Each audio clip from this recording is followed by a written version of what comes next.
Hello everyone, welcome to online classes. So, as you all know, we are discussing chapter 3 of class 9 system. इसमें हमने कई सारी बातें कर ली थी, हमने कई सारी चीज़ों पे डिस्कशन कंप्लीट कर ली थी। किस तरीके से वर्ल्ड वॉर 1 में जर्मनी हारा, वर्साइल्स की पीस ट्रीटी हुई जिसमें जर्मनी पे हार्श मेजर्स आए, जर्मनी की इकोनॉमी धराशायी हो गई। जर्मनी पे हार्श मेजर्स को निपटने के लिए मैंने आपको ये भी बताया था कि क्या क्या इफेक्ट्स थे वॉर के। उसके बाद रेडिकल विंग स्पार्टिस्ट आए, कम्युनिस्ट और सोशलिस्ट आपस में लड़ रहे थे। फिर जर्मनी जो है वहां पे हाइपर इन्फ्लेशन आ गई। तो इस सब से निपटने के लिए यूएस ने एक तरीका सोचा और जर्मनी को बेल्ड आउट कर दिया। और जर्मनी जो है अब उसकी करेंसी थोड़ी स्टेबल होने लगी और यूएस लाया अपना दाउस प्लान, जिसके उसने क्या किया, जर्मनी को उसका जो क्राइसिस था उससे उबार दिया। मगर अब हम देखेंगे कि भाई यूएस ने जर्मनी को तो उबारा, मगर यूएस पे अब ग्रेट डिप्रेशन का खतरा मंडरा गया। तो अब हम क्या देखेंगे, हमारा ग्रेट डिप्रेशन देखते हैं यूएस में और पूरी वर्ल्ड इकोनॉमी को किस तरीके से उससे नुकसान हुआ। चलिए शुरू करते हैं ग्रेट डिप्रेशन को। द ईयर्स ऑफ डिप्रेशन, बहुत ज्यादा डिप्रेशन फैला। तो the years between 1924 and 21 saw instability. क्या किया उसने उस समय, इंस्टेबिलिटी फेस करी। किसने, डिप्रेशन के टाइम पे। एक तो 1924 और 1928 के टाइम, इन दोनों के बीच में कुछ स्टेबिलिटी आई, जर्मनी में भी आई क्योंकि दाउस प्लान आ गया था। Yet this was built on sand, मगर ये जो है अभी रेत पे बना रेत का है तो कभी भी उड़ सकता है। German investments and industrial recovery but totally dependent on short term loans. Germany की धीरे धीरे रिकवरी हो रही थी तो शॉर्ट टर्म लोन्स पे रिकवरी चल रही थी, largely from the USA loan देके उन्हें दाउस प्लान लाया था, बिल्ड आउट किया था तो थोड़े पैसे दिया करता था और शॉर्ट टर्म लोन दे देके थोड़ी बहुत रिकवरी जर्मनी में हो रही थी। अब this support was withdrawn when the Wall Street Exchange crashed in 1920। यहां से बात करते हैं तो क्या हुआ भाई। अगर देखा जाए ये तो हमने देख लिया था तो इसको हटा देते हैं। तो अगर देखा जाए तो क्या हुआ, वॉल स्ट्रीट एक्सचेंज क्रैश्ड इन 1920 में। यहां पे आप लिखिए 1929 वॉल स्ट्रीट जैसे हमारे यहाँ होती है ना दलाल स्ट्रीट वगैरह मुंबई में, उस तरीके से वहां पे न्यूयॉर्क वगैरह में वॉल स्ट्रीट हुआ करती थी ट्रेडिंग के लिए, शेयर मार्केट के लिए। वॉल स्ट्रीट एक्सचेंज क्रैश कर गया 1929 में, वॉल स्ट्रीट जो है क्रैश कर गया। तो fearing a fall in prices people made frenetic efforts to sell their shares. जब क्रैश हो गया तो सारी की सारी प्राइसेस कम होने लग गई तो लोगों ने डर के मारे सारे अपने शेयर बेच दिए। जितने भी शेयर्स थे वो लोग बेचने लग गए कि भाई क्या पता आज प्राइस जितनी उससे फिर और कम हो जाए। तो वन सिंगल डे 24 अक्टूबर का जो सिंगल डे था 13 मिलियन या 13 मिलियन शेयर्स वर सोल्ड। देखिए किस तरीके से शेयर मार्केट गिर गया कि एक ही दिन में 13 मिलियन शेयर बेच दिए लोगों ने। तो this was the start of great economic depression. तो 1929 का जो इवेंट था ना क्रैश हो रहा, ये तो बस स्टार्टिंग थी ग्रेट इंडियन, ये किसकी, ग्रेट इंडियन नहीं, ग्रेट इकोनॉमिक डिप्रेशन। सॉरी ये दूसरा वाला डिप्रेशन लिख दिया मैंने। तो ग्रेट इकोनॉमिक डिप्रेशन, ठीक है। तो ग्रेट इकोनॉमिक डिप्रेशन पहला इवेंट ये हो गया स्टार्टिंग वाला। Over the next 3 years between 1929 and 1932 the national income of the USA fell by half। तो क्या हुआ, यूएसए में जो इनकम थी वो गिर गई। अब factories shut down, exports fail, farmers were badly hit and speculators withdraw their money from the market. सबने मनी जो थी मार्केट से वो बोरो हटा दी। यहाँ पे क्या लिखेंगे आप, इसमें जो क्रैश हुआ तो factories shut down, exports fail, farmers ruined and exit, ये सारी चीजें हो गई। अब the effects of this recession in the US economy were felt world wide. तो जब यूएस में इस तरीके का हुआ, रिसेशन हो गया, रिसेशन आ गया, तो फिर क्या होगा? जब यूएसए जो सबसे बड़ी इकोनॉमी उस समय थी वहां पे रिसेशन हो गया, तो फिर पूरे वर्ल्ड में रिसेशन हो गया, क्योंकि बहुत सारी जो वर्ल्ड की कंपनीज थी उनके शेयर लगे हुए थे दाव पे। तो German economy was the worst hit by the economic crisis, क्योंकि बेल्ड आउट किसने किया था जर्मन को? यूएसए ने हेल्प करी, मगर उसे क्या पता था कि जर्मनी को फिर से वापस इकोनॉमिक क्राइसिस में जाना पड़ जाएगा। क्यों? क्योंकि यूएसए क्रैश कर चुका है। तो by 1932 industrial production was reduced to 40% of 1929 level. जो इंडस्ट्रियल प्रोडक्शन थी वो 40% तक गिर गई। क्या हुआ कि जो इंडस्ट्रियल प्रोडक्शन करी गई थी ना वो 40% तक गिर गई, तो कोई मतलब ही नहीं रहा फिर। तो यहां पे क्या लिख सकते हैं अपन? Germany worst affected, worstly affected. ठीक, ये भी आप यहां पे पॉइंट ऐड कर सकते। वर्कर्स लॉस्ट देयर जॉब्स और पेड रिड्यूस्ड वेजेस। सबको बोला कि भाई निकलो, हमारे पास कुछ भी नहीं है, सारे वर्कर्स को निकाल दिया गया, छुट्टी हो गई। The number of unemployed touched an unprecedented 6 million. तो 6 मिलियन लोग बेरोजगार हो गए। कितने? 6 मिलियन लोग अनएम्प्लॉयड हो गए, बेरोजगार हो गए। On the streets of Germany you could see man with place cards around their necks saying willing to do any work. Germany में लोग प्लेस कार्ड पहन के खड़े होते हैं और बोलते हैं कि भाई कुछ भी काम कर लेंगे, आप आइए, हमें काम तो दीजिए। अनएम्प्लॉयड यूथ प्लेड कार्ड्स और simply sat at street corners और desperately queued up at the local employment exchange. वहां पे लाइनें वाइनें बना के सब खड़े हो जाते थे जर्मन में कि भाई कुछ ना कुछ दो, कुछ भी नहीं है। यूएस ने जो हेल्प करी थी वो भी अब क्रैश हो गई, क्योंकि यूएस ही क्रैश हो गया। एज जॉब्स डिसअपीयर्ड, गायब ही हो गई, तो you took to criminal activities.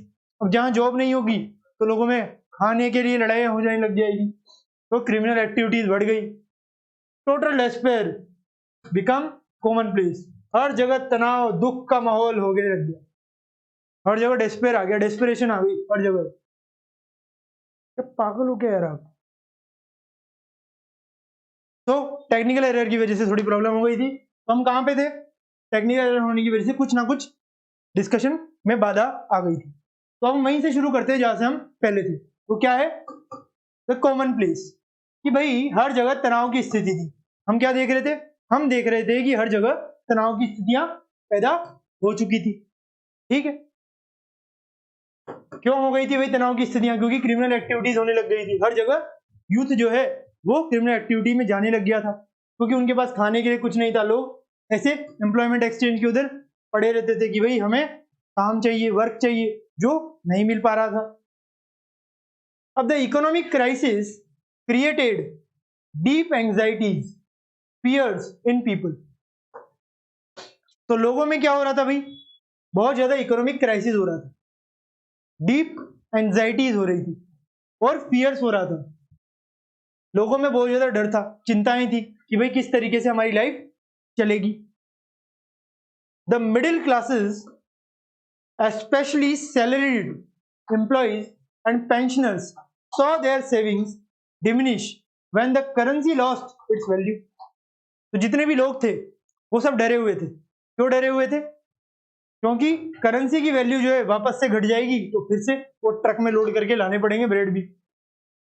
तो small businessmen, the self employed and retailers suffered as their businesses got ruined.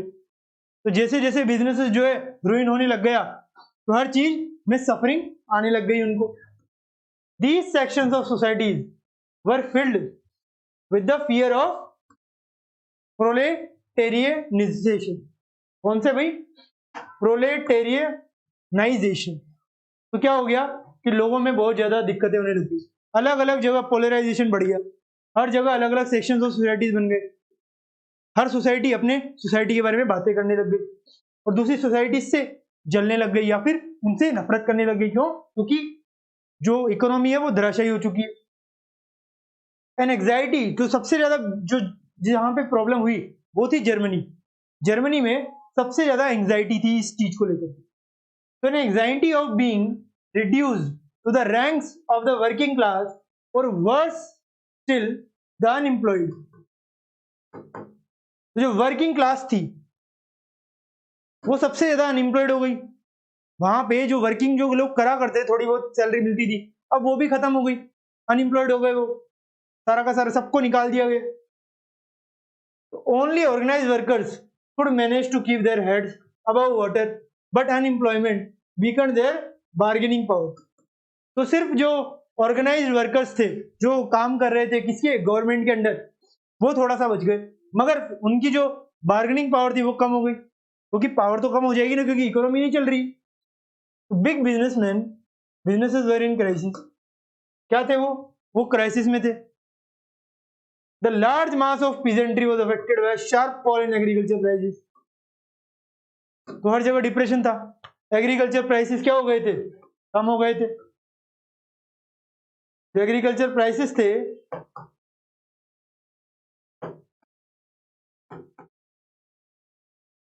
Are fall, agriculture prices क्या हो गए थे भाई? फॉल कर गए थे, गिर गए थे।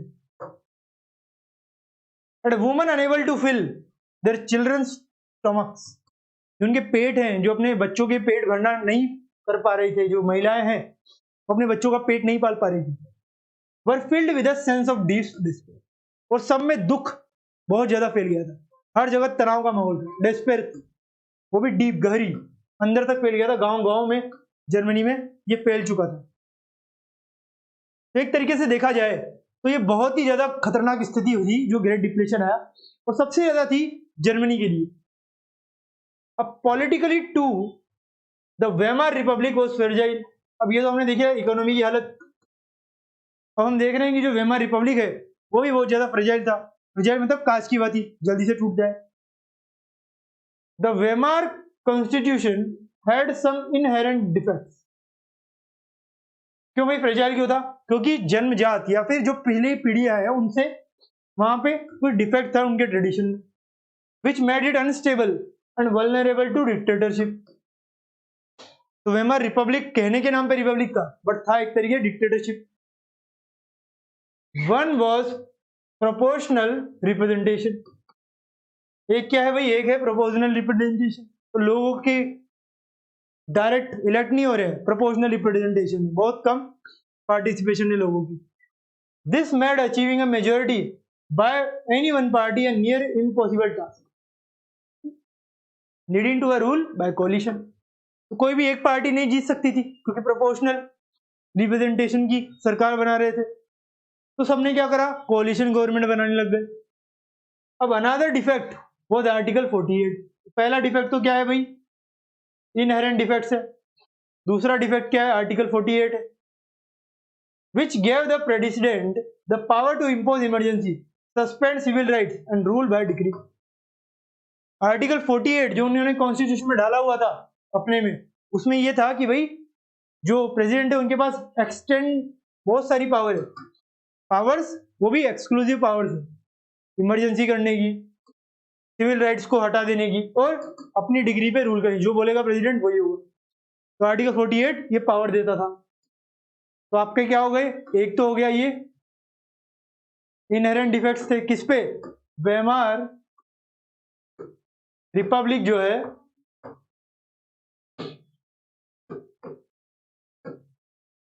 कैसा था भाई? पॉलिटिकली वीक, पॉलिटिकली फ्रेजाइल था, फ्रेजाइल कैसा था भाई? पॉलिटिकली फ्रेजाइल था। ठीक है, तो कैसा था? पॉलिटिकली फ्रेजाइल था। इनहेरेंट डिफेक्ट्स थे। पहला क्या था? इनहेरेंट डिफेक्ट्स थे। पहला रीजन उसके पॉलिटिकली फ्रेजाइल होने का, कि इनहेरेंट डिफेक्ट्स थे पॉलिटिक्स में। और दूसरा रीजन आर्टिकल 48 जो क्या करता है, प्रेसिडेंट को एक्सटेंसिव पावर्स दे देता है, इमरजेंसी, सस्पेंड करने की सिविल राइट्स और रूल करने की बाय डिग्री, इन सब की पावर दे देता है ये भाई power to impose emergency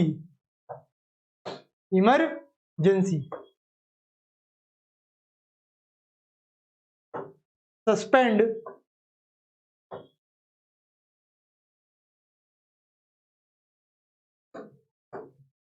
how to impose emergency, उसके बाद क्या आ जाएगा, सस्पेंड सिविल राइट्स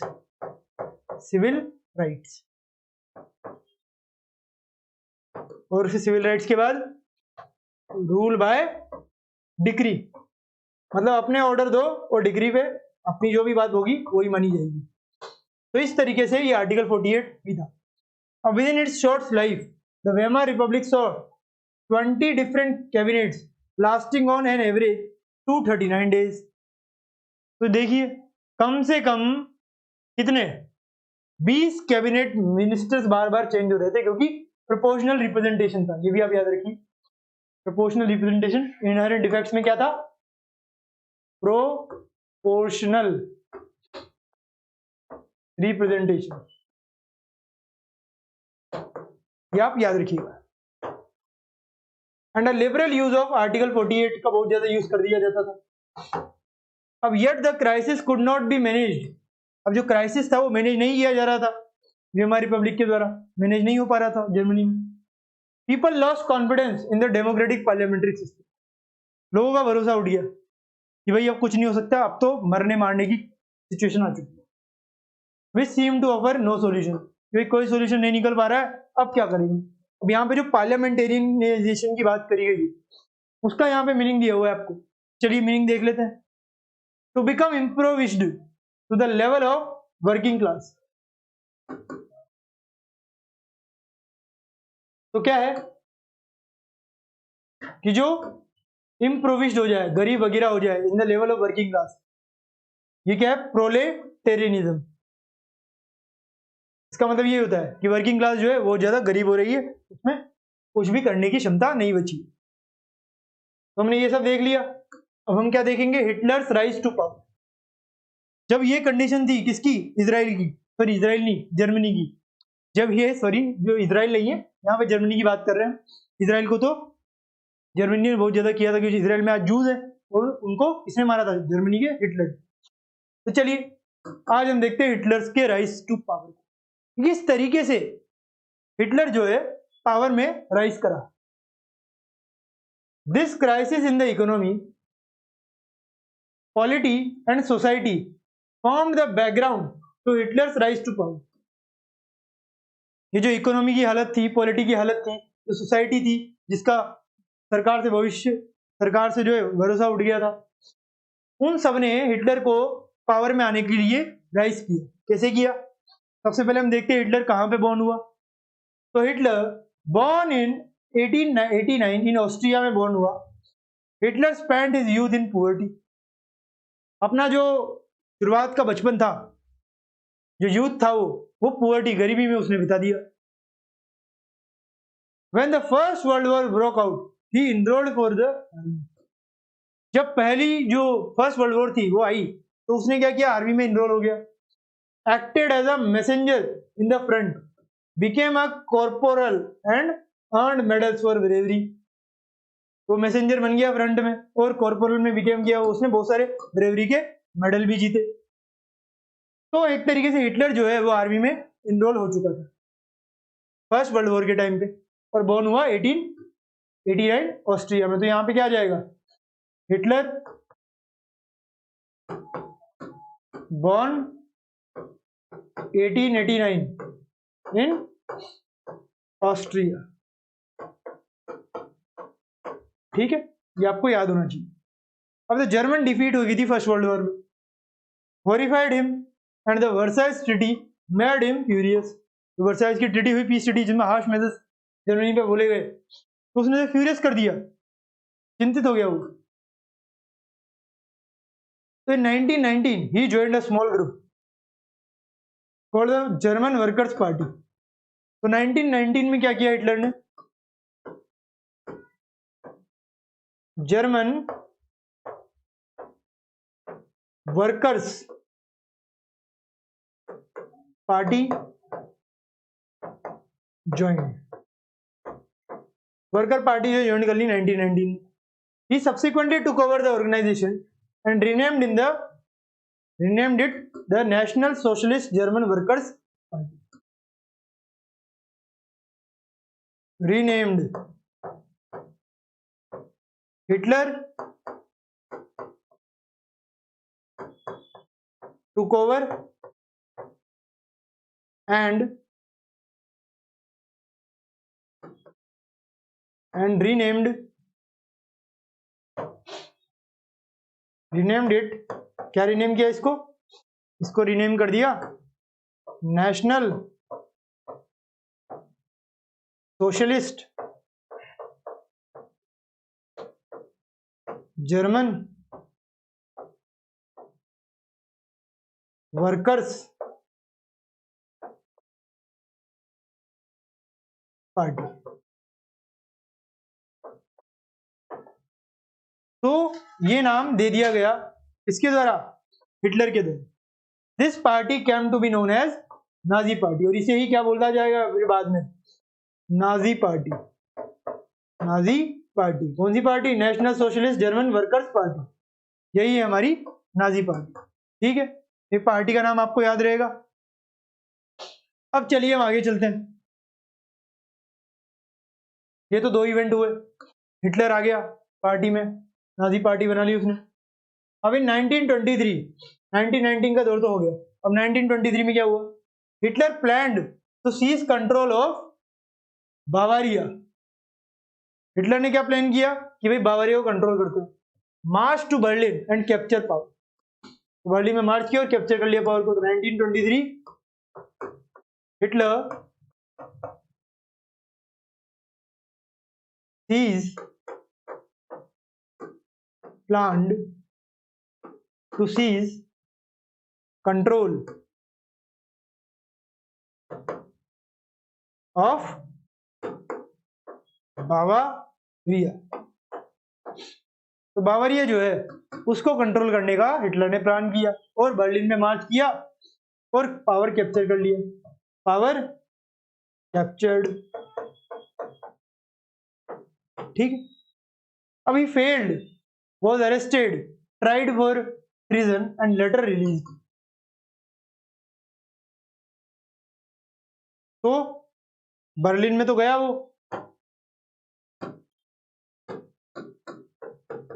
हमने ये तो देख लिया कि भाई वो जो है बर्लिन में चला गया, मगर वहां पे क्या हुआ? अरेस्ट हो गया, ट्राइड हुआ। क्या हुआ? ट्राइड हुआ एंड देन रिलीज। फिर क्या हो गया भाई? रिलीज भी कर दिया गया उसको। तो इस तरीके से हिटलर फिर से रिलीज हो गया, ये हमने देख लिया। अब the Nazis could not effectively mobilise popular support till the early 1930s। तो 1930s तक, ये 23 का समय, 1930s तक जो नाजी पार्टी है ये ज्यादा सपोर्ट नहीं ले पाई। It was during the Great Depression that Nazism became a mass movement। So during Great Depression, Nazism क्या बन गया था? Mass movement. नाजिज्म जो है मास मूवमेंट बन चुका था जब ग्रेट डिप्रेशन आया तब। As we have seen after 1929 banks collapse and businesses shut down. Banks जो है वो कोलैप्स कर गए, वो जो बिजनेस थे वो सारे के सारे शट डाउन कर गए। वर्कर्स लॉस्ट देयर जॉब्स, सब वर्कर्स जो है वो अपनी जॉब खो गए। And the middle classes were threatened with destitution, कि भाई उनको भी मार दिया जाएगा, सब कर दिया जाएगा मिडिल क्लास अगर उन्होंने कुछ भी हमारा सपोर्ट नहीं किया। In a situation Nazi propaganda steered hopes for a better future, तो नाजीज ने एक बेटर फ्यूचर की राह दिखाई। In 1928 the Nazi party got no more than 2.6% votes in Reichstag में, बहुत कम वोट मिले उनको द जर्मन पार्लियामेंट में, but by 1932 it become the largest party with 37% votes, largest party बन गई। फिर हम बाकी चीजें आगे देखेंगे इस तरीके से। ये देखिए एडोल्फ हिटलर के बारे में बाकी चीजें देखेंगे हम, हिटलर किस तरीके का था, कैसा स्पीकर था, ये सारी चीजें हम नेक्स्ट पार्ट में करेंगे। तब तक के लिए thank you very much, have a nice day. और आज जो टेक्निकल एरर हुई उसके लिए आप सबसे क्षमा, मगर ये सब आपको नोट करना होगा। तब तक के लिए नेक्स्ट पार्ट मिलेंगे हम, तब तक के लिए thank you very much, have a nice day.